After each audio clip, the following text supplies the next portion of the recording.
సింహరాశి. ఈ రాశి వారికి రోజు అనుకూలంగా చెప్పుకోవచ్చును. ప్రయత్నాలు ఫలిస్తాయి. దీర్ఘకాలిక సమస్యలు పరిష్కారం వైపు వెళ్తాయి. రుణ ఒత్తిడి పెరిగే అవకాశం ఉన్నది. కొత్త రుణాలు చేయవలసి వస్తుంది. జాగ్రత్తగా ఆలోచించి మీరు రుణం అప్పు చేయండి, లేకపోతే ఇబ్బందులు కొని తెచ్చుకుంటారు.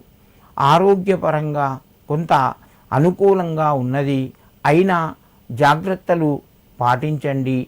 దూర ప్రయాణాలు చేయవలసి వస్తే తప్పనిసరైతే తప్ప ప్రయాణాలు వాయిదా వేసుకోవడం మంచిది. సింహరాశి వారు ఈరోజు శివునికి తిలలు అక్షింతలు కలిపి తిలాక్షింతలు సమర్పించండి. మీకు శని దోషాలు వెళ్ళిపోయి అనుకూలత పెరుగుతూ ఉంటుంది.